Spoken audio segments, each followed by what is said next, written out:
Todos nós passamos por tensões, desafios, às vezes enfrentamos ameaças externas, algumas vezes precisamos lidar com crises financeiras, perseguições. Essas coisas fazem parte da nossa jornada. É comum encontrar isso como parte da jornada de cada um de nós. Então não há nenhum mistério, não há nenhum segredo, isso não é nenhuma surpresa, e eu não preciso aqui dizer que Deus está me revelando de maneira profética sobre isso, porque entendemos que no mundo nós lidamos com esse tipo de situações, tensões, crises, perseguições, dificuldades. Mas é importante entender que essas coisas, elas não são necessariamente para o nosso mal, porque a Epístola de Tiago nos traz um pouco de clareza a respeito de como lidamos com as provações, de como lidar com as dificuldades. Tiago, no capítulo de número 1, versículos de 2 a 4, ele diz assim: meus irmãos, tende por motivo de toda alegria o passardes por várias provações. Mas por quê?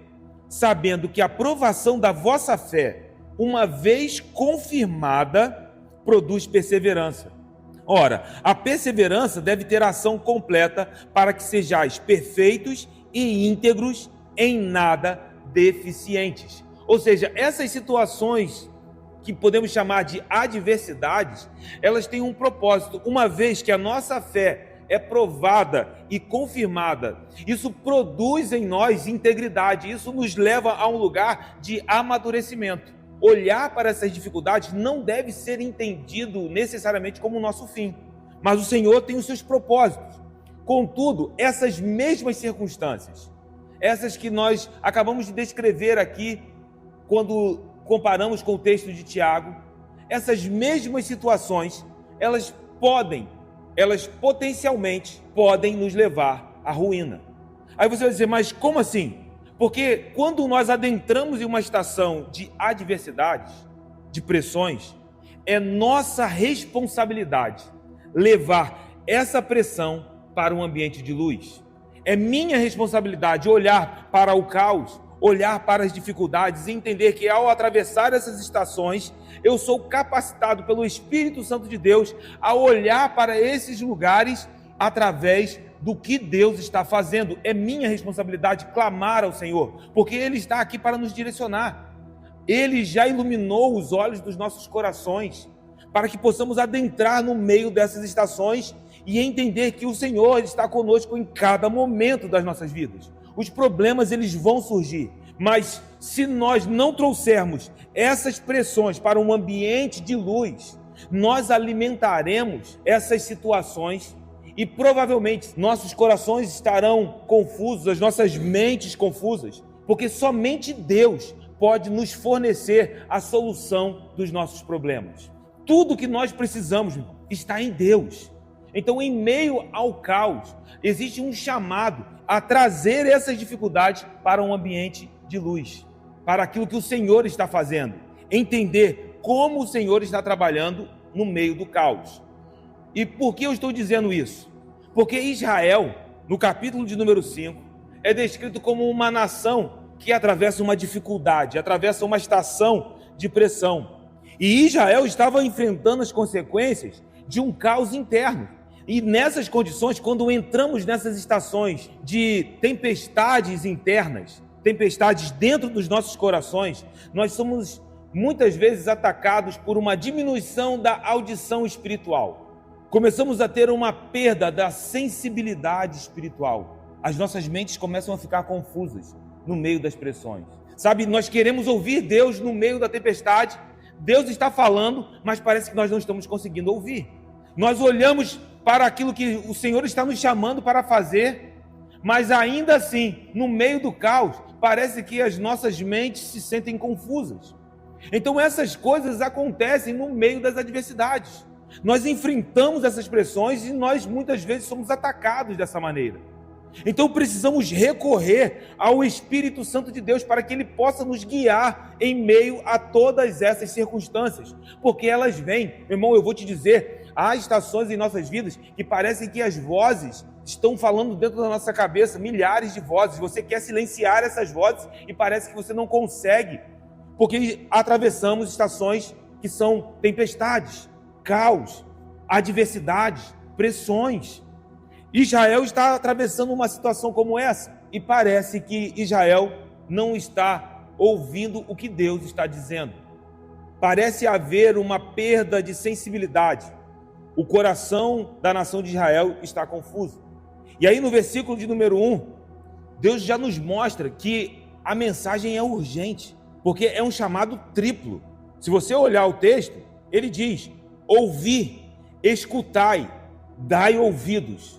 São palavras que são sinônimos, mas essa tripla repetição mostra que existe uma urgência para que o povo de Israel entenda, ouça o que Deus está dizendo. Mas no meio das tempestades existem tantas outras vozes. Então Deus nos chama a se concentrar naquilo que Ele está dizendo. Meu irmão, eu creio que o Senhor, Ele nos trouxe aqui nessa noite para afinar a nossa percepção espiritual, porque Deus falará no meio das tempestades. E nós vamos ouvir a sua voz de maneira clara, em nome de Jesus. Então é necessário se concentrar na voz de Deus. É necessário prestar atenção naquilo que Deus está falando em meio ao nosso caos interno. Existem tempestades, existem pressões, existem dificuldades. Eu te garanto que Deus está falando contigo. E nessa noite eu oro para que o Espírito Santo de Deus possa amplificar a nossa sensibilidade espiritual para ouvir a voz de Deus. Sabe, a nação de Israel está sendo sacudida. Tanto os sacerdotes, como a casa de Israel e até a casa do rei está sendo chacoalhada nesse versículo de número 1. É como se eles estivessem adormecidos e Deus estivesse chacoalhando. Acordem, acordem. É necessário que vocês possam ouvir o que eu estou dizendo. E a nação como um todo está em cena no versículo de número 1, porque começa com os sacerdotes, o que denota que a crise não é só uma crise financeira. Na verdade, nem existia crise financeira, não existiam problemas políticos, havia estabilidade política. Então, o que havia, na verdade, era uma crise religiosa, apostasia, abandono da fé. O Reino do Norte, quando surge como uma nação independente, quando se divide Reino do Norte e Reino do Sul, Jeroboão instituiu um sacerdócio ilegítimo, porque os sacerdotes deveriam ser apenas descendentes da tribo de Levi. Mas abra sua Bíblia em 1 Reis 12, 31. Jeroboão fez também santuários nos altos, e dentre o povo constituiu sacerdotes que não eram dos filhos de Levi. Ou seja, quando Jeroboão coloca um bezerro de ouro em Dan e outro em Betel, ele institui um sacerdócio ilegítimo ao redor desses bezerros, um culto ao redor desses bezerros de ouro, e sacerdotes que serviam a esses ídolos. Esse era o sacerdócio do Reino do Norte, um sacerdócio completamente corrompido. E aí eu pergunto, como os cegos guiarão outros cegos? Se um cego tentar guiar outro cego, caminharão e ambos cairão em um buraco. O sacerdócio estava corrompido. Como o povo encontraria o Senhor? E aí Deus diz: ouvi isto, ó sacerdotes, mas escutai também isso, ó casa de Israel. Seria provavelmente todo o povo, não somente o sacerdócio. O sacerdócio corrompido, eles não poderiam adorar a Deus de maneira correta. Não haviam sacrifícios de coração, não havia uma entrega. O povo estava caminhando a largos passos para a sua própria destruição. E o pior é que parece que o povo estava satisfeito com essa situação. Então nós temos um sacerdócio corrompido, um povo que está acomodado, porque tudo está bem. As coisas estão fluindo, não nos falta comida, o pão está sobre a mesa. O Senhor está aprovando tudo o que está acontecendo. E aí Oséias aprofunda, porque até mesmo a casa do rei é tocada no versículo de número 1. Dai ouvidos, ó casa do rei. Porque os reis do norte estavam satisfeitos com a sua prosperidade, a diplomacia, estabilidade política. Embora houvessem crises internas, porque nós já vimos aqui que, diferentemente do Reino do Sul, o Reino do Norte foi uma nação cujos governos foram tomados à base de sangue. Se levantavam assassinos que matavam os reis, se assentavam no trono. Se levantava outro assassino que matava o rei e ele se assentava no trono. Esse é o cenário do Reino do Norte. Nós vamos ver isso aqui nessa noite. Então havia essa instabilidade no sentido da ganância, mas quando eles olhavam para a prosperidade, para a expansão das terras, eles estavam tranquilos, estavam satisfeitos, tudo estava bem, e isso refletia no povo. Então esse é o cenário. Só que há um ponto crítico aqui: o sacerdócio corrompido, um povo acomodado, um governo fundamentado na ganância e na luxúria. Quando olhamos para esse cenário, nós vemos uma imagem do que será o governo do anticristo no fim dos tempos. Pare para pensar um pouco. E aí você vai dizer, mas Zeca, por que você está fazendo esse ponto de ligação com o texto de Oséias? Porque às vezes olhamos para um cenário como esse e vamos dizer que isso está no passado da nação de Israel. Eu quero dizer que esses problemas são problemas que nós enfrentamos hoje e que continuarão sendo enfrentados pela Igreja do Senhor, e ainda mais, que no fim dos tempos, um governo tipificado pelo anticristo carregará essas marcas: luxúria, ganância, sangue. Abra sua Bíblia em Apocalipse, capítulo 17, no versículo de número 2.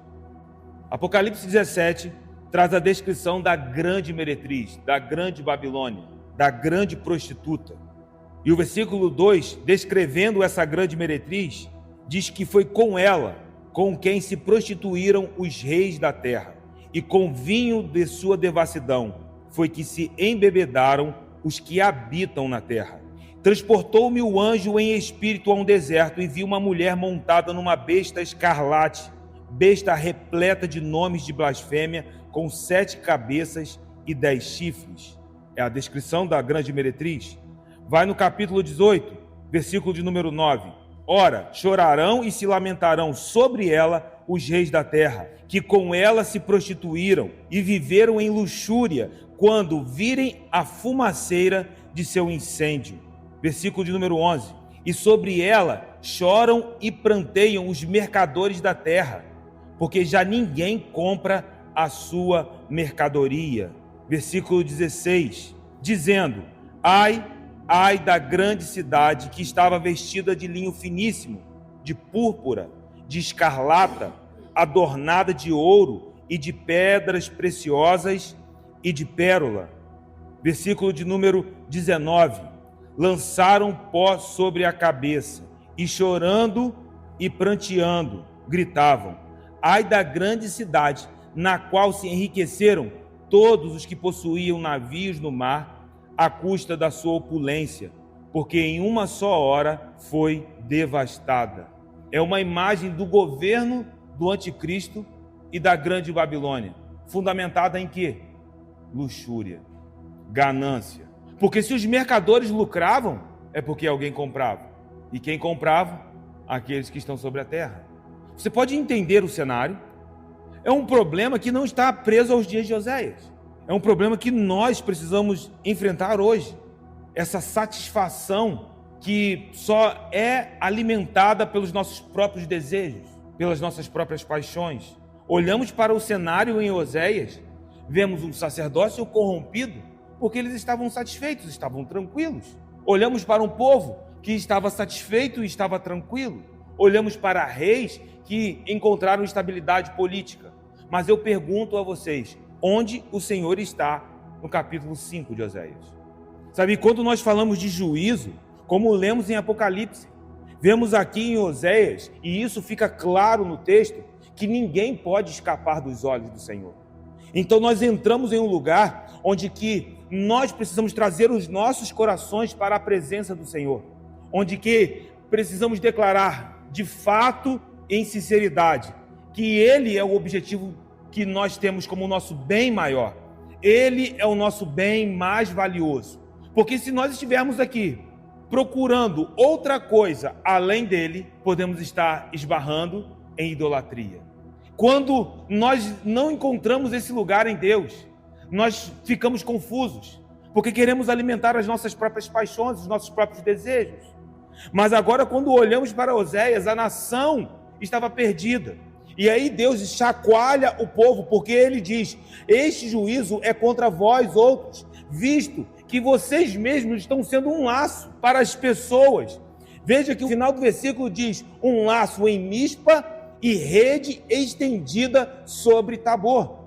Nós não sabemos exatamente o que aconteceu nesses lugares, mas quando nós olhamos para Oséias mencionando esses lugares de maneira direta, nós podemos associar esses lugares a regiões. Na geografia bíblica, Mispa estava próximo de Betel, tanto que quando Samuel, exercendo a sua função de juiz, ainda nos seus dias, ele tinha uma rota onde ele passava por determinadas cidades, onde Betel é citada, mas também Mispa é citada. Se você olhar em 1 Samuel 7, 15, 16, de ano em ano fazia uma volta passando por Betel, Gilgal e Mispa, e julgava a Israel em todos esses lugares. Então, essa região era uma região próxima de Betel. Mispa era próximo de Betel. E Betel, que nós vimos na semana passada, que significa casa de Deus, Oséias já declara profeticamente que esse lugar se tornou um lugar de iniquidade. Por isso, ele chama de Bet-Aven. Olhando para o versículo ainda, no Monte Tabor, Tabor também era um monte próximo das planícies de Jezreel. Lembre de Jezreel quando nós falamos no capítulo de número 1, um vale muito próspero, onde havia uma cultura agrícola rica, um terreno muito fértil. Só que, associando isso à prática de idolatria, o que acontecia nos montes? Cultos a Baal. Provavelmente, em Tabor, havia um centro de idolatria. Mas Tabor significa torre de vigia.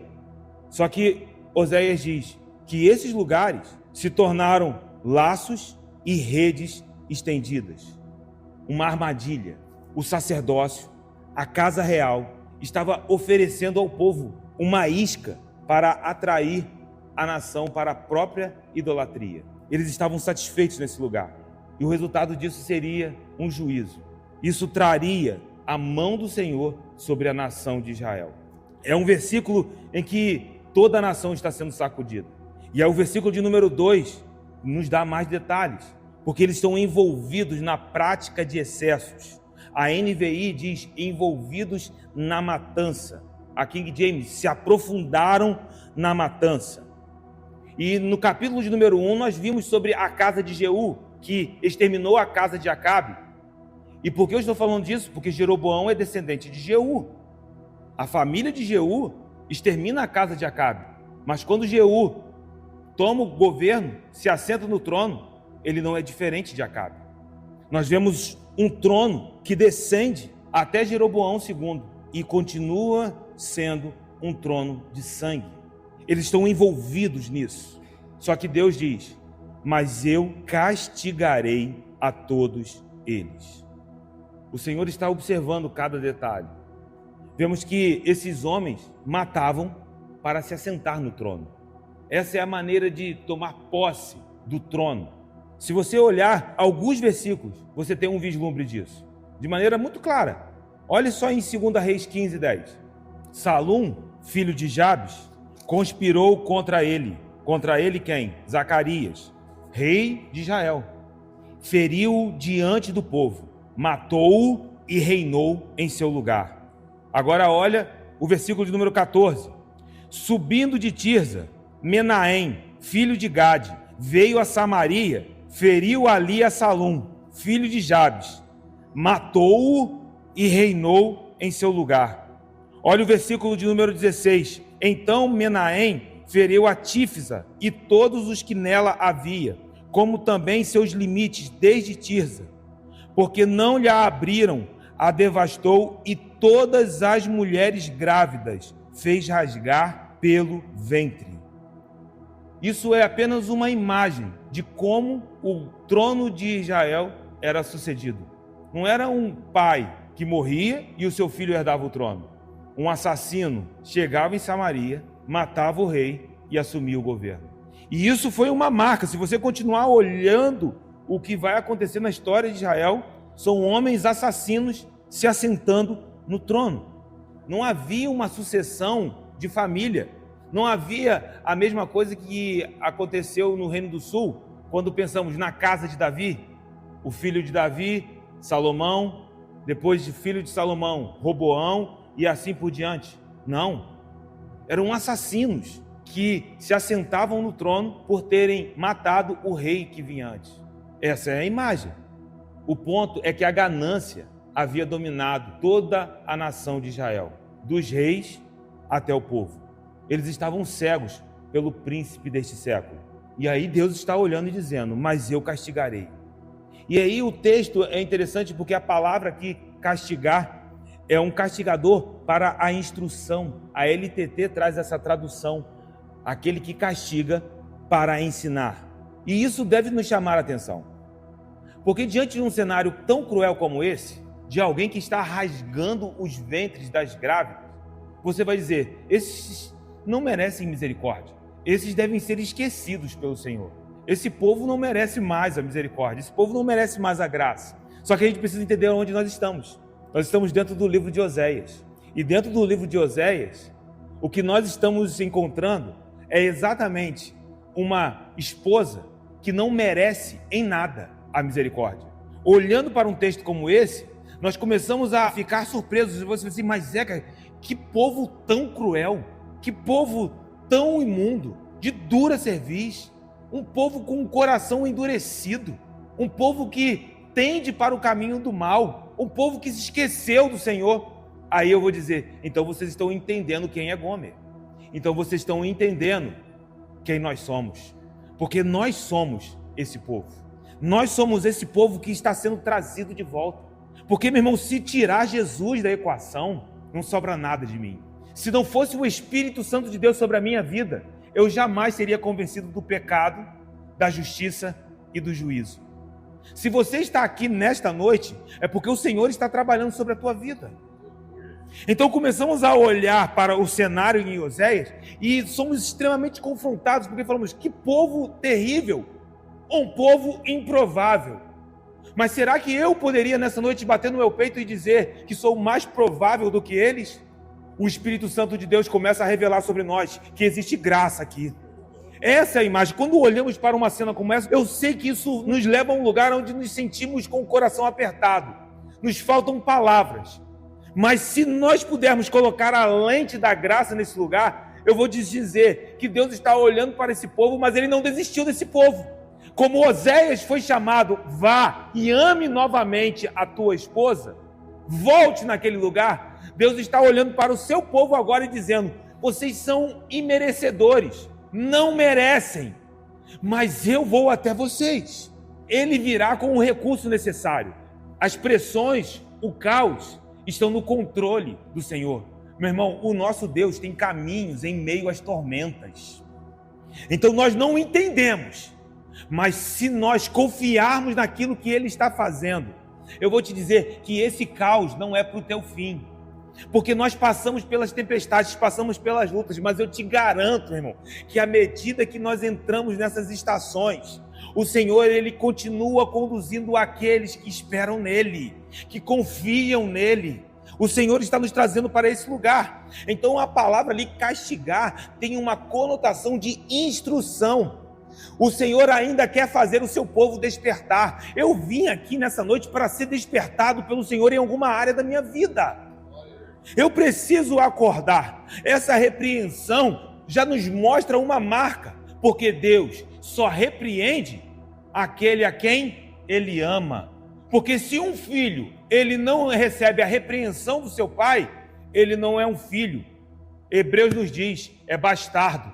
Mas quando o Senhor levanta a sua voz sobre nós, mesmo que seja para uma palavra de exortação, de repreensão, meu irmão, que o seu coração possa se render a essa palavra, porque no primeiro momento, a palavra de repreensão nos deixa um pouco cabisbaixos, mas à medida que a palavra, ela penetra em nosso coração e prospera para o fim, para o qual foi projetado sobre as nossas vidas, você vai olhar e isso vai produzir alegria. Existem estações que atravessamos, eu digo por experiência própria, que eu olho e falo assim: meu Deus, o que o Senhor está fazendo na minha vida? Mas ao passar por elas e olhar para trás, eu digo: obrigado por ter me levado nesse lugar, porque se eu não tivesse passado por esse deserto, os meus olhos não teriam sido abertos. Mas que o Senhor nos leve a esse lugar, entendendo que nós somos guiados por Ele, que Ele está derramando amor e graça sobre nós, como assim está fazendo sobre o seu povo. Quando ele vem com o seu juízo, ele vem para exortar o seu povo, para purificar o seu povo. O versículo de número 3 nos mostra que o Senhor conhece o povo. Ele sabe o que o povo está fazendo, embora o seu povo não o conhecesse. Não há como se esconder do Senhor. O versículo 3 diz: eu conheço a Efraim, e Israel não me está oculto. O eu aqui é enfático. O Senhor está dizendo: eu mesmo conheço, eu sei quem vocês são. Ao passo que o povo não conhece o seu Deus. O povo não busca o conhecimento de Deus. O povo não deseja o conhecimento de Deus. E aí eu pergunto, como alguém pode pensar que pode se esconder do Senhor? Devemos nos perguntar: será que podemos nos esconder do Senhor Jesus aqui nessa noite? Será que podemos esconder os nossos pensamentos dele? Será que podemos nos esconder, meu irmão, as nossas motivações dele? Nessa noite o Senhor está nos trazendo uma prova aqui. Porque da mesma maneira que ele olha para o seu povo, Israel e Efraim, e ele diz: nada está oculto a mim. Nessa noite o Espírito Santo também está dizendo a nós aqui. Ele diz: nada está oculto a mim a respeito de vocês. Então eu não posso me esconder. O povo não conseguia entender isso. Eles achavam que tudo passava, estava despercebido. Mas o Senhor dizendo: não, eu estou vendo cada detalhe. E agora te tens prostituído, ó Efraim, e Israel está contaminado. Nós falamos na semana passada, se você olhar na tua Bíblia aí no versículo 17, olhe aí Oséias 4:17, Efraim está entregue aos ídolos. Efraim está mergulhado na idolatria. Efraim se prostituiu. E Efraim era uma das principais tribos do Reino do Norte. Era uma referência.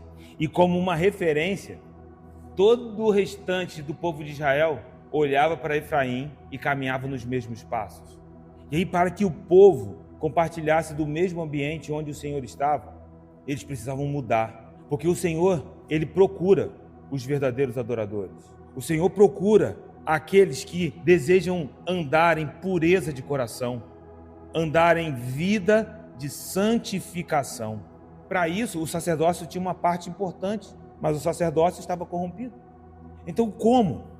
Tanto o povo, especialmente os sacerdotes, precisavam acordar, porque eles estavam contaminados. E algo contaminado era algo que não podia estar na presença do Senhor. Imagine que quando olhamos para a prescrição de Moisés a respeito dos sacrifícios, se houvesse algo que fosse considerado impuro, isso não podia estar na presença do Senhor. Mas agora Deus olha para o seu próprio povo e ele diz: vocês se tornaram impuros. Como eu posso habitar nesse lugar? Efraim se tornou uma referência de morte. Todo o povo agora caminha nesse mesmo lugar, nos mesmos passos. Eles começaram a se alimentar pelos seus próprios desejos, suas próprias paixões. Se tornaram uma referência de engano, uma referência de morte. E todos nós também somos uma referência. Como Efraim se prostituiu e Israel estava contaminado, precisamos olhar para os nossos passos, porque nós também somos pessoas que carregam esferas de influência. Você influencia o lugar onde você está. A maneira como você lida com a presença do Senhor vai impactar outras pessoas. Pessoas olharão para você e elas vão procurar a presença de Deus e verão a glória de Deus na sua vida, verão na sua jornada, verão na sua palavra. Efraim não entendeu isso. Na verdade, o chamado da nação de Israel, quando você olha para o chamado lá em Moisés, Deus deixou de maneira muito clara. Ele disse: Moisés, eu quero que vocês sejam luz para as nações. Eu quero que o mundo olhe para vocês e eles possam ver a minha glória refletida em vocês. Israel não entendeu isso. Mas quando o plano do Senhor se desenrolou, nós percebemos que o chamado era para muito mais do que só Israel. Porque hoje, através de Cristo Jesus, existe um povo que está sobre a face da terra, que carrega a glória de Deus. Você carrega a glória de Deus. O mundo vai olhar para você e verá a imagem e a semelhança do Senhor. Nós fomos chamados para sermos essas referências. Efraim teve os seus pensamentos moldados pela idolatria, pelas práticas cananeias, por um mundo sem Deus, por um mundo em escuridão, e o resultado é que eles não conseguiam sequer voltar para o Senhor. O versículo de número 4 fala sobre isso. O seu proceder não lhes permite voltar. A maneira como vocês estão vivendo já não mais permite, mas aí vocês dizem, como não podem mais? Como assim? É porque vocês se tornaram escravos dos seus próprios desejos. Vocês se tornaram escravos das suas próprias paixões. Estão aprisionados por uma insensibilidade espiritual. Porque vocês só conseguem olhar para o que vocês desejam. Vocês estão olhando e querem as suas casas. Vocês querem a comida. Vocês querem segurança. Vocês querem estabilidade. Mas vocês não me querem. Vocês não me procuram. E como isso tem dominado o século presente e os dias que estamos vivendo. Porque existem pessoas, cara, multidões estão entrando pelas portas da casa do Senhor, não procurando o abençoador, mas procurando apenas a bênção. E tem se perdido, pessoas têm sido levadas, mares, multidões de pessoas têm sido levadas por esse tipo de engano.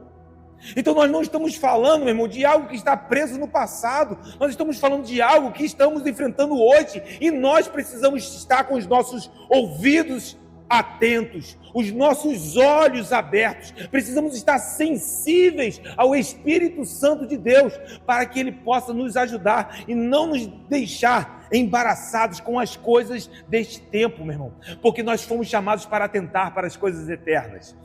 Essas coisas vão passar, céus e terra passarão, mas a palavra dele permanece para sempre. O relacionamento que Ele tem para você é um relacionamento que Ele te propõe não somente para dias, semanas, meses ou anos. Ele tem uma eternidade para você com Ele, meu irmão. A nação de Israel se perdeu, eles estavam satisfeitos em viver sem o conhecimento de Deus. Eles estavam satisfeitos, olha, está tudo bem. Quando essas coisas estão assim, o pão está sobre a mesa, não tem ninguém doente dentro de casa. Quando, as coisas estão todas estabilizadas, meu irmão, há um perigo nesse lugar. Eu não estou te dizendo que nós devemos orar pelas lutas, mas eu quero te dizer, existe um perigo. Eu não sei te explicar, mas existe um perigo nas riquezas. Algo que seduz e atrai. O homem se sente confortável. Meu irmão, eu vou dizer que nos dias mais difíceis da minha vida, foram os dias, as estações que eu mais ouvi Deus. Mas como assim, Zeca? Foi o Senhor me levando para o meio do deserto para que eu pudesse ouvi-lo. Porque entre me deixar em uma zona de conforto e me ter perto dele, eu não tenho dúvidas de qual será a escolha do Senhor. Ele vai olhar para mim e dizer, Zeca, eu quero você perto de mim.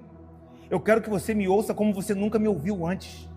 E eu creio em uma geração que caminhará em relacionamento, meu irmão, íntimo com o Senhor. Nós cantamos, o Coliseu não parou a igreja. Mas hoje, um pouco mais de frio para a igreja. Dias mais chuvosos param a igreja. Porque uma porta de emprego se fechou. Começamos a nos entristecer. E aí eu quero ir para o oposto. Não, hoje eu não vou. Vou ficar em casa. Porque hoje tem jogo na TV. Você pode entender que essas coisas estão tentando nos atacar hoje, como também a nação de Israel nos dias de Oséias. Eles estavam satisfeitos e algo dominou o coração, um espírito de prostituição, é o que o texto diz. Vocês não conseguem voltar porque vocês estão satisfeitos. Os seus próprios feitos seduziram o coração de vocês. Vocês passaram a confiar na força do próprio braço. E aí um espírito de prostituição está no meio deles e Judá cairá juntamente com eles. E embora estejamos no Antigo Testamento, sem dúvidas, esse mesmo espírito, esse espírito de prostituição, ele também é denunciado no Novo Testamento. E com um sentido que extrapola a conotação só de imoralidade sexual. Eu estou falando aqui de implicações de prostituição espiritual. Nós lemos aqui Apocalipse, onde a meretriz, a grande meretriz, um símbolo de luxúria, marcará o fim dos tempos. Mas quando você olha para o livro de Apocalipse, o livro de Apocalipse faz um contraste. Porque ele não descreve só a grande meretriz, ele contrasta. No capítulo 17 e 18, a grande meretriz, porque no capítulo 19 tem uma noiva. Enquanto o mundo tenta nos transformar em meretrizes, o Espírito Santo de Deus está trabalhando sobre a igreja do Senhor, porque no final seremos uma noiva. Nós lutaremos, irmão, com todas as nossas forças. Eu me rendo ao Espírito Santo de Deus, porque o relacionamento de uma meretriz é um relacionamento interesseiro. Eu não quero entrar na igreja do meu pai como alguém interesseiro. Eu não quero entrar na presença do Senhor com segundas intenções. Eu quero estar aqui nessa noite só por causa dele. Eu quero estar aqui somente porque ele derramou amor sobre mim e me capacitou para amá-lo novamente. Mas e as demais coisas? Abram suas mãos, serão acrescentadas. Fechem suas mãos, é só isso. É só isso, nós não precisamos ser interesseiros. Ele já é galardoador, ele já é seu galardoador, meu amigo. Entenda isso nessa noite, nós não precisamos entrar nessa presença maravilhosa com segundas intenções. Mas uma meretriz, uma prostituta, ela só se aproxima de alguém porque ela tem segundas intenções, ela é interesseira, porque o relacionamento de uma prostituta é passageiro. Mas eu não fui chamado para uma noite com o Senhor, eu fui chamado para a eternidade com Ele. Meu Deus! Quando olhamos para uma meretriz, o relacionamento de uma prostituta é desprovido de afeições. Mas quando eu olho para cada um de nós aqui nessa noite, eu percebo quantas afeições do Senhor foram derramadas sobre as nossas vidas. Você é amada pelo Pai, você é amada pelo Senhor, nós somos amados por Ele e capacitados, habilitados para amá-lo de volta. O relacionamento de uma meretriz é o engano, é a ilusão de que estamos encontrando aquilo que nos sacia, mas é necessário se vender para ter isso. E ao se vender, continuamos vazios, continuamos com o desejo, parece que nada nos sacia. Por quê? Porque só o Senhor pode me preencher plenamente, só o Senhor pode te preencher plenamente. Só que eu preciso deixar claro nessa noite, a nação de Israel olhava para o Senhor e o considerava como apenas mais um, e o Senhor não é um amante, Ele é um marido. Esse é o relacionamento que Ele propõe a nós. É o relacionamento que Ele está propondo a Israel. Quando olhamos para o que está sendo descrito nesses versículos, eu reconheço que são palavras extremamente duras, mas isso revela a impossibilidade de Israel encontrar o caminho por si só. Isso é muito bom, irmãos. Mas como assim, Zeca? Que loucura é essa? Como isso pode ser muito bom? Porque nos mostra que Deus olha para o povo e diz: vocês nunca vão encontrar o caminho, vocês não são capazes de voltar, e se vocês não são capazes de voltar, eu vou até vocês para trazê-los de volta. Eu nunca encontraria o caminho por mim mesmo. Eu estava perdido nesse mundo sem Deus, como um inimigo dele, e quando ele me viu como alguém que jamais encontraria o caminho, ele me amou. E aí, nesse amor eu sou completamente desarmado. As minhas defesas vão ao chão, porque não há nada em mim que possa justificar essa graça extraordinária, escandalosa que nos alcançou aqui nessa noite. E então não é porque eu mereço, a gente começa a entender a graça, mas é porque Ele nos amou graciosamente. E eu te garanto, a eternidade não será suficiente. Nós passaremos pela eternidade, de eternidade em eternidade, exaltando a graça do nosso bom Deus. Meu irmão, eu estou louco para chegar no céu. Porque eu sei que eu entenderei esse plano completamente sabe, eu vou transbordar em adoração nesse lugar. Então, ao olhar para esse versículo, que vocês fiquem chocados, mas que esse choque possa comunicar que conosco não foi diferente. Nós também estávamos nesse lugar, em medidas diferentes, em manifestações diferentes, em níveis diferentes, mas todos nós estávamos exatamente nesse lugar, onde o próprio braço se tornou a sua fonte de confiança, as suas riquezas se tornaram a sua fonte de confiança, os seus recursos. Não, mas eu consigo fazer. Quantas vezes nós caminhamos tentando realizar as coisas na força do nosso próprio braço? Isso é soberba. E aí, o versículo 5 diz sobre isso, porque a soberba de Israel abertamente o acusa. Uma tradução literal para esse texto é: a soberba de Israel testificará no seu próprio rosto. Porque a soberba é um fruto da autossuficiência. É quando eu penso caminhar, não, eu vou conseguir por mim mesmo. É a arrogância que nos leva a pensar que podemos caminhar por si mesmos. E isso sutilmente nos tira de um lugar de fidelidade, nos tira de um lugar de confiança no Senhor para abraçar a confiança no nosso próprio braço. É sutil, meu irmão, mas é assim que o diabo trabalha. É assim que o Deus deste século tenta minar os nossos corações. Ele tenta dizer: olha, você vai conseguir encontrar o seu bem-estar pelos seus próprios caminhos. Israel estava vendo um crescimento populacional. Aí a gente pensa: não, está tudo fluindo, o meu negócio está crescendo.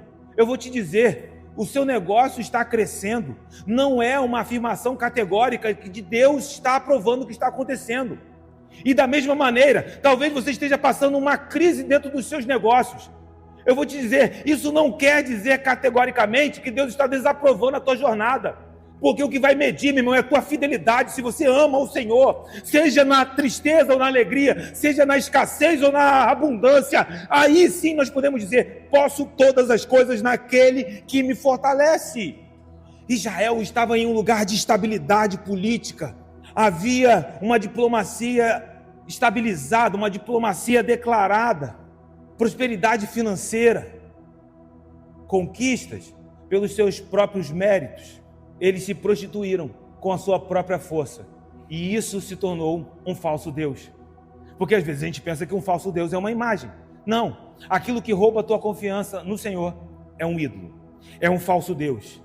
Mas esses ídolos, eles serão destronados em nome de Jesus. Eles não dominarão os nossos corações, porque nós estamos sendo levados a um lugar nessa noite, meu irmão, de afinar a nossa confiança no meio do caos. Meu irmão, não confie na força do seu próprio braço. No meio do caos, descanse apenas no Senhor. Ame o Senhor, deixe que Ele conduza a tua vida.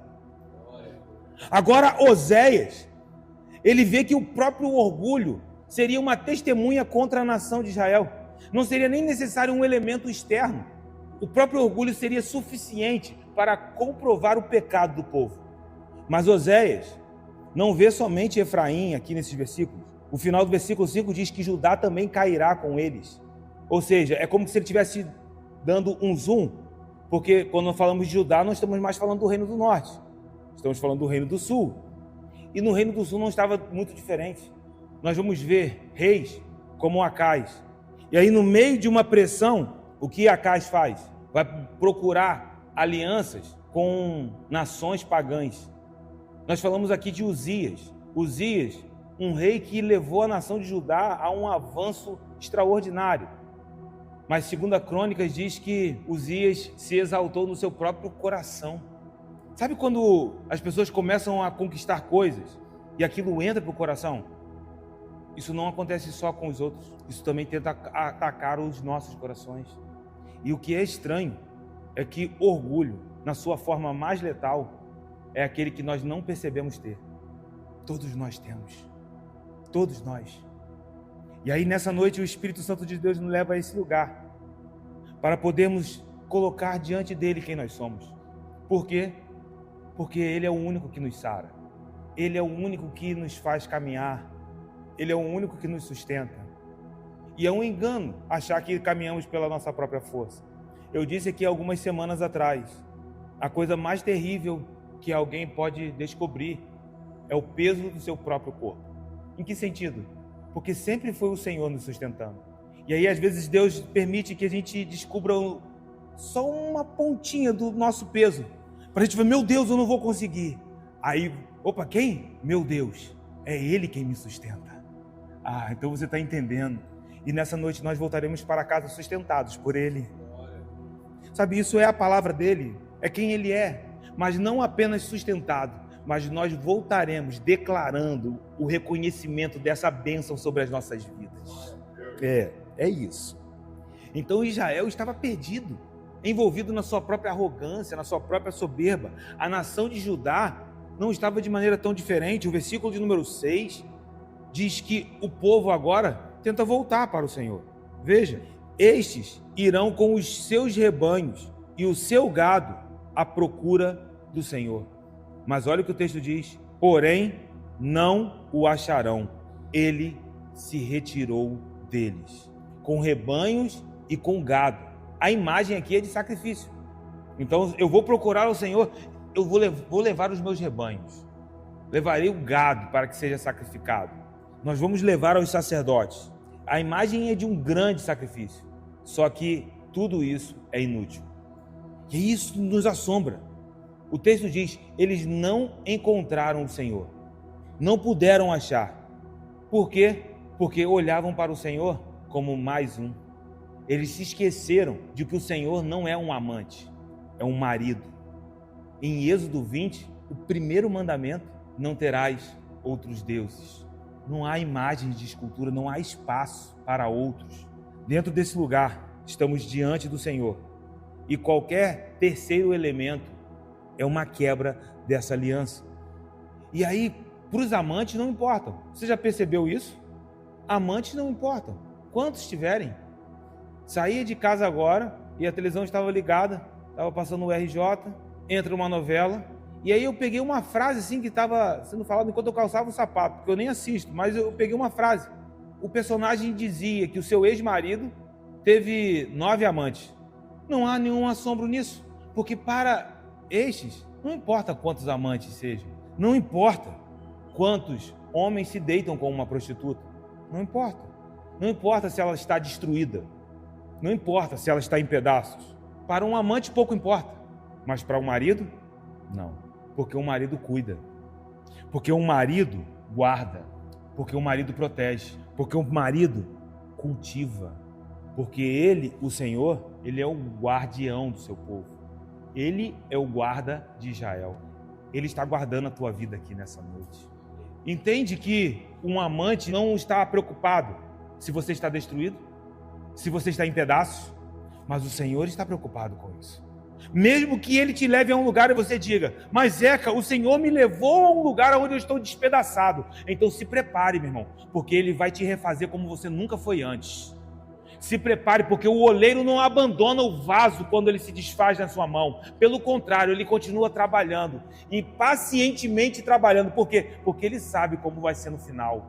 Porque eu não sei, mas ele está nos trazendo à existência. Ele sabe como nós já... Ah, meu irmão, ele já nos conhece. Ele já te conhece, meu irmão. Então deixe o Senhor ser o seu guardião. Deixe o Senhor ser aquele quem cuida de você. Israel preferiu os seus amantes. Nós vimos isso nos capítulos anteriores, nos episódios anteriores. Nós vimos que Israel se lançou a buscar os falsos deuses.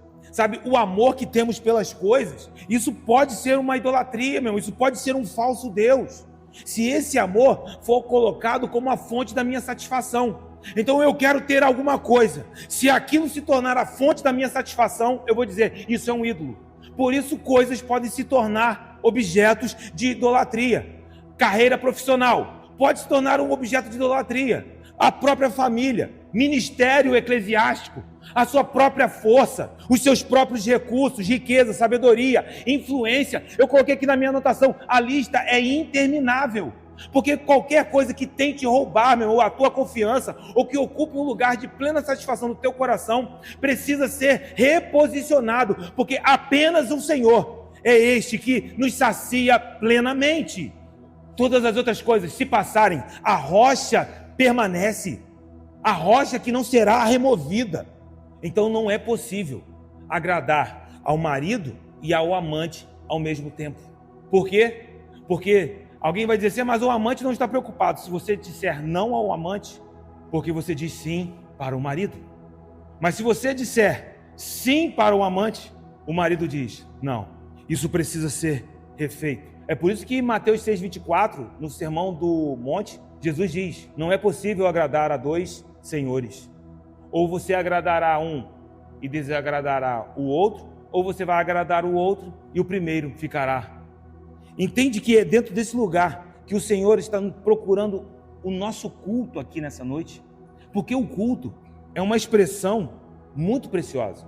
Nós viemos aqui nessa noite para entregar algo a Ele. Ah, mas é um estudo. Mas a nossa devoção está sendo entregue a Ele aqui nessa noite. O culto não é uma expressão do que eu desejo dar ao Senhor. O culto é uma expressão do que o Senhor deseja receber de nós aqui nessa noite. É o que Ele requer de nós aqui nessa noite. O que Ele está procurando de você aqui nessa noite? Ele procura o nosso coração. Por quê?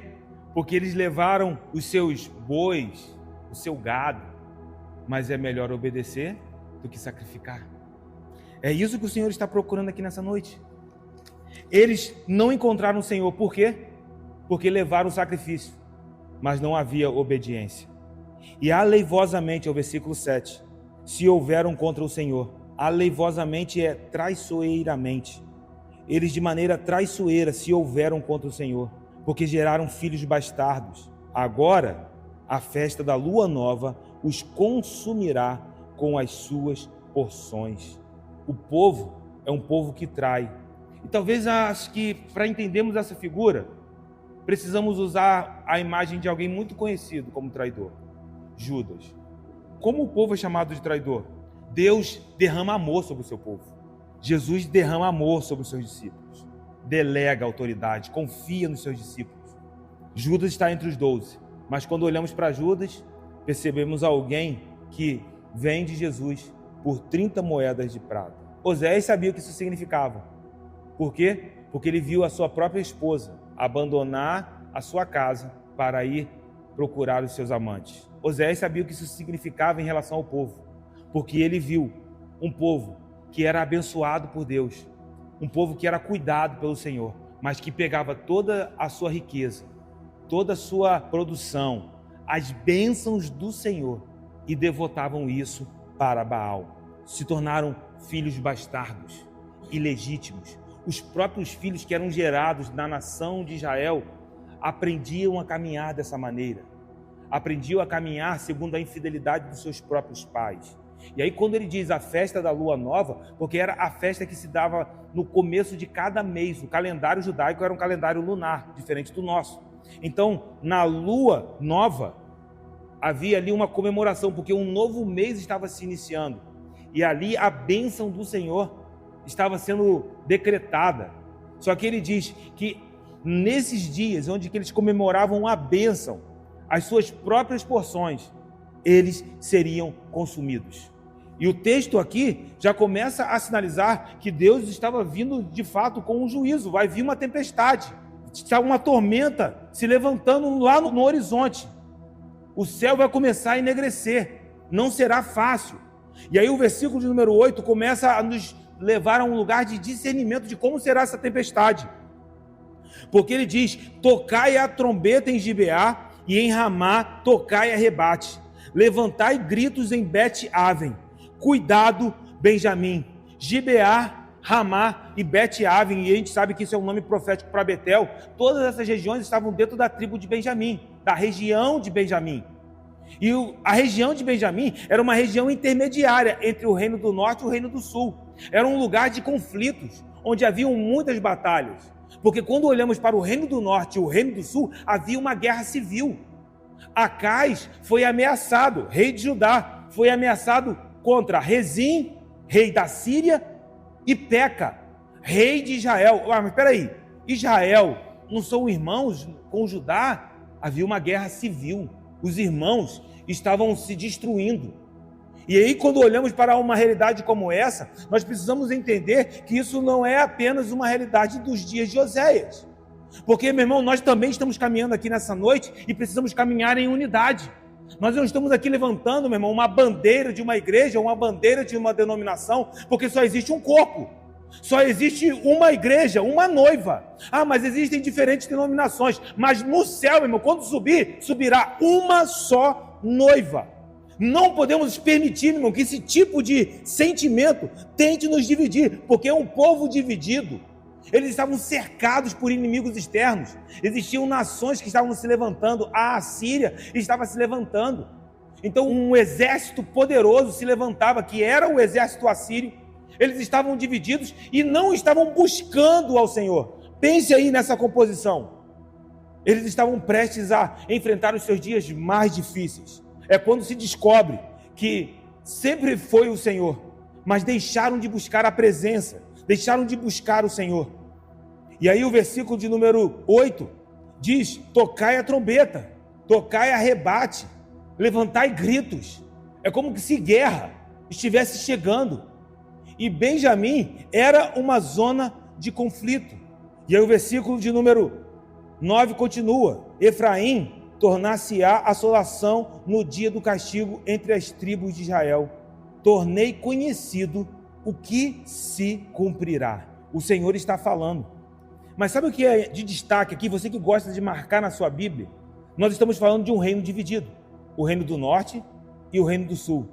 Mas quando o Senhor fala, ele fala entre as tribos de Israel. E essa expressão, quando é usada no Antigo Testamento, se refere às 12 tribos.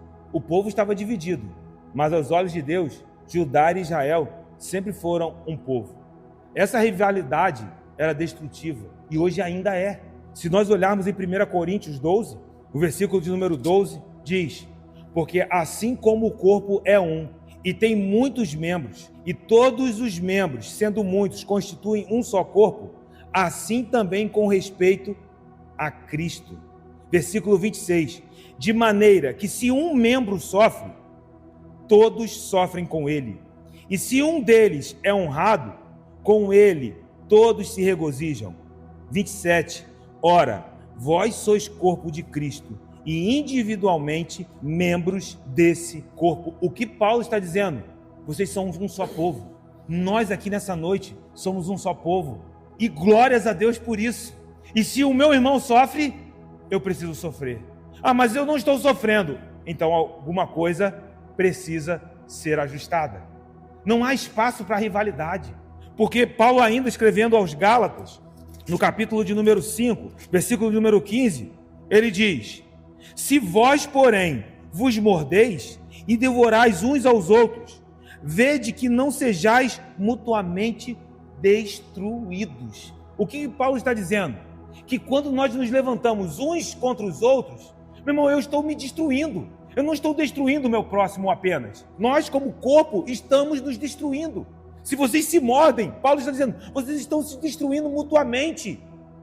É necessário entendermos que somos um só corpo. O reino dividido, Jesus falou sobre isso, não subsistirá.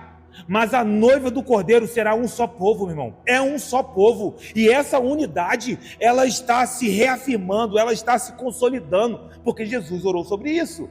Quando ele orou em João 17, sobre nós, meu irmão, ele orou sobre a tua vida. Davi, você estava diante dos olhos de Jesus naquele momento, porque ele orou: Pai, eu oro por aqueles que virão a crer que eu fui enviado por ti, que crerão na tua palavra. E você crê na palavra dele, você crê na palavra dele, nós cremos na palavra dele, e a oração de Jesus é que eles sejam um. Jesus orou por unidade, e meu irmão, Deus responde oração. Então essa oração vai se cumprir nas nossas vidas, essa unidade, meu irmão, vai se consolidar a cada dia. Eu quero viver nesse lugar, eu quero descobrir o mistério da unidade. Eu quero avançar nesse lugar, porque quando nós formos um, se preparem, porque aí sim o mundo crerá que o Filho foi enviado pelo Pai. Crerão no Senhor através da igreja do Senhor Jesus. Esse é o nosso lugar. Então nós somos chamados a caminhar dentro desse ambiente. Só que a nação de Israel estava se levantando contra a nação de Judá. Havia uma guerra civil. Eles estavam se destruindo mutuamente. O versículo de número 10 aponta para os príncipes de Judá, que são comparados com aqueles que mudam os marcos. Era a prática de tomar posse de terras. Então eu chegava num lugar e remarcava a terra, tomando posse da terra do próximo. Isso é colocado diante de Deus como uma abominação. Em Deuteronômio 27, quando é descrito as bênçãos e as maldições, ele diz: aquele que marca o terreno do vizinho, do próximo, é maldito. E agora os príncipes de Judá são vistos dessa maneira. Haviam guerras por posses de terra. Aqueles que eram menos favorecidos, viúvas e órfãos, perdiam as suas propriedades. Isso é nítido. Lembra da viúva que teve o seu azeite multiplicado? Ela estava em uma dívida, que iria perder tudo. E agora iam levar até os seus próprios filhos. Isso era comum. Quando falamos do mundo, podemos esperar isso. Mas do povo de Deus, quão cego eles estavam. Versículo de número 11. Efraim está oprimido e quebrantado pelo castigo, porque foi do seu agrado andar após a vaidade. Portanto, para Efraim serei como a traça, e para a casa de Judá como a podridão. E esses dois versículos a gente precisa ler juntos. Por quê? Porque nós não costumamos ver o Senhor se apresentar dessa maneira. Você entendeu o que nós lemos aqui? O Senhor está dizendo assim: eu, o Senhor, serei para eles como traça. Nós estamos acostumados a ver o Senhor como o nosso abençoador. Não estamos acostumados a ver o Senhor como uma praga. Nós estamos acostumados a ver o Senhor como aquele que purifica. Mas aqui, ele olha para o povo e diz: para eles eu serei como podridão. O que está acontecendo aqui? Efraim está oprimido e quebrantado, porque há uma crise interna. E isso vai se aprofundar, porque o reino está dividido e tem inimigos se levantando. A Assíria está se levantando. A Assíria vai engolir o reino de Israel, vai levar essa nação para o cativeiro. Olhamos para a nação de Judá, envolvida nos seus próprios desejos e paixões, ganância, orgulho. Haviam inimigos internos, uma crise interna, haviam inimigos externos que estavam se levantando contra a nação de Israel, e dentro desse lugar é uma realidade em que eles mesmos encontrarão o Senhor que diz: eu vou consumir todas as coisas. A traça é aquela que consome a roupa, que fura a veste e vai comendo até que ela se torne inutilizável. A podridão fala daquele lugar onde o corpo já não tem mais vida e está destinado a apodrecer. E a gente olha para um cenário como esse, que é uma imagem muito forte, e percebemos que esse é o caminho que o Senhor tem proposto para a nação de Israel. Aí você vai dizer assim: mas Zeca, como ele vai fazer isso? Vai se levantar um cativeiro. E nós não lidamos muito bem com cativeiros. Quando nós pensamos em cativeiro, nosso coração pesa. A Assíria vai se levantar e vai levar a nação de Israel para um cativeiro. E não só isso, porque o cativeiro assírio é um cativeiro extremamente cruel, porque eles foram diferentes do que aconteceu, por exemplo, com a nação de Judá. A nação de Israel foi levada pela Assíria para o cativeiro, só que o rei da Assíria pegou estrangeiros e plantou em Samaria, tornando Samaria um povo misto. Quando você olha para a nação de Judá, foi diferente, porque o povo de Israel foi levado para a Babilônia, mas quando retornaram para Jerusalém, não havia um povo misto. Após o cativeiro assírio, o reino do norte se tornaria um povo misto, um povo misturado. E aí você olha para tudo isso, e aí você começa a entender o que diz o versículo de número 13. Quando Efraim viu a sua enfermidade e Judá a sua chaga, subiu Efraim à Assíria e se dirigiu ao rei principal que o acudisse, mas ele não poderá curá-los, nem sarar a sua chaga. Diante de uma ferida, eles ainda vão apelar para o próprio opressor. Se você abrir a sua Bíblia em 2 Reis 15, 19, fala do reinado de Menahem, é um rei do reino do norte, ministério profético de Oséias. E aí o versículo de número 19 diz: então veio Pul, um outro nome para Tiglat-Pileser, rei da Assíria, contra a terra. Esse rei veio contra a terra de Israel. E aí olha o que o rei Menahem fez: deu a Pul 1000 talentos de prata para que este, quem? O rei da Síria, o ajudasse a consolidar o seu reino. Perceba que ele começa a barganhar com o rei da Síria. Ele tenta ainda usar uma estratégia de diplomacia, tentando se aproximar do rei da Síria. Isso não é diferente no Reino do Sul, tá? Porque Acais, quando está sendo ameaçado por Peca e Rezim, olha o que Acais faz em 2 Reis, capítulo 16, versículos 7 a 9. Acais enviou mensageiros a Tiglat-Pileser, rei da Síria, dizendo: olha o que ele diz: eu sou teu servo e teu filho. Peraí, o que Acais está dizendo? Acais é rei de Judá. Acais é descendente de Davi. Acais é um filho de Davi. Agora ele olha para Tiglat-Pileser, um rei da Assíria, e reconhece num rei da Assíria paternidade. Ele reconhece no rei da Assíria senhorio. Ele diz: eu sou teu servo, eu sou o teu filho. No reino do norte não é diferente, porque se você for em 2 Reis 17, versículo 3 e 7, agora, durante o reinado de Oséias não o profeta, tá? O rei Oséias, o último rei do reino do norte. Porém, o rei da Síria achou Oséias em conspiração. Por quê? Porque enviava mensageiros a So, rei do Egito. Peraí, eles estão procurando conspirar contra a Síria, mas procuram a ajuda no Egito. Você sabe o que significa o Egito? Um lugar de opressão, um lugar onde nós olhamos para a história do povo de Israel e vemos que o povo viveu debaixo de um massacre, debaixo de opressão. Então, como nós podemos resumir isso? Olhando para esses versículos que nós lemos aqui e cruzando isso com o que Oséias acabou de dizer aqui no versículo 13. Quando Efraim viu a sua enfermidade e Judá a sua chaga, subiu Efraim à Síria. Eles, ao invés de buscarem ao Senhor, eles foram buscar recursos com as outras nações. Eles foram buscar alianças com este mundo, ao passo que Israel e Judá só precisavam de uma coisa. E eu quero te dizer que essa é a mesma coisa que nós precisamos aqui nessa noite. Nós só precisamos de uma coisa: eu só preciso buscar ao Senhor, porque Ele é o Deus da minha salvação. Deus está sacudindo a nação de Israel, sacudindo o povo de Judá, porque eles, no meio de uma dificuldade, no meio de uma pressão, lembra como nós começamos aqui nessa noite? No meio do caos, às vezes as nossas mentes ficam confusas. Meu Deus!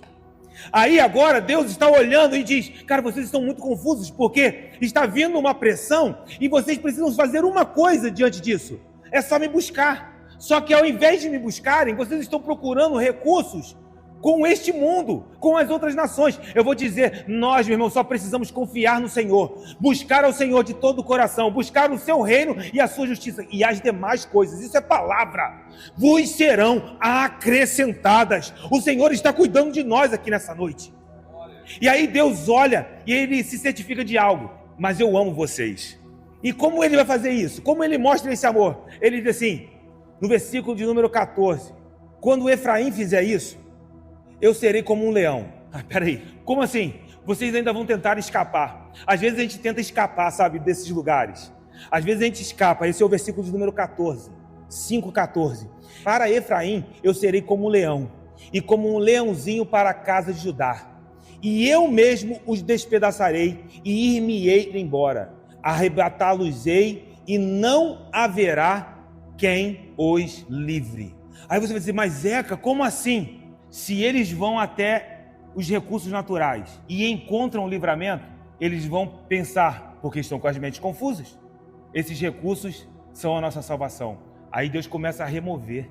A Assíria não vai poder livrar vocês. Nenhuma aliança vai poder livrar vocês. Por quê? Porque quem pode tirar vocês da garra do leão? Quem pode tirar você quando o leão da tribo de Judá, meu irmão, coloca as suas garras sobre nós? E é interessante que na cultura assíria, os reis eram conhecidos como caçadores de leões. As paredes dos palácios assírios tinham em relevo os seus reis caçando leões. Só que agora eles estavam diante do leão que ninguém pode vencer. Eles estavam diante do leão que das suas garras ninguém pode escapar. Israel seria despedaçado. Israel seria arrebatado, porque seria levado para o cativeiro. Assim diz: despedaçarei e arrebatá-los-ei. Mas veja quem diz que vai fazer isso. É a Síria? Não, eu, o Senhor. Sou eu quem estou no controle.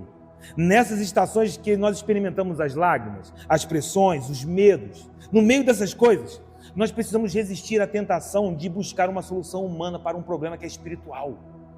Nós precisamos entender que nós somos chamados a olhar para essas coisas que vão tentar o nosso coração, mas serão armadilhas.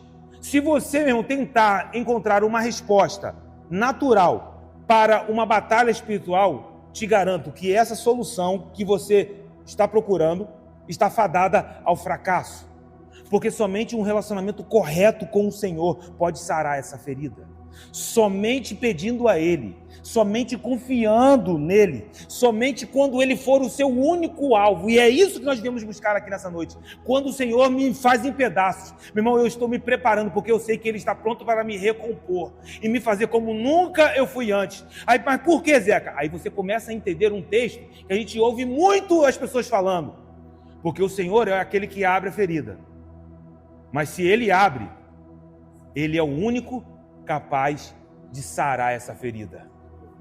Meu irmão, eu vou te dizer uma coisa, o Senhor tem nos levado a lugares onde Ele está nos levando a pressões, caos, dificuldades, mas isso não é seu fim.